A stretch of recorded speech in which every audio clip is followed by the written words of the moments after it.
acara rekonsiliasi pada hari ini sebagaimana yang disampaikan tadi bahwa dilaksanakan dengan tepat waktu ini mungkin merupakan suatu kebahagiaan bagi kita semua.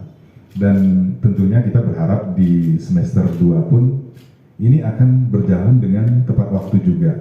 Terkait dengan PR tadi bahwa ada 5 semester lagi yang belum diselesaikan, tentunya ini melalui Bapak Kepala BPKK kita akan ini Pak ya, bekerja dan berusaha semaksimal mungkin ini.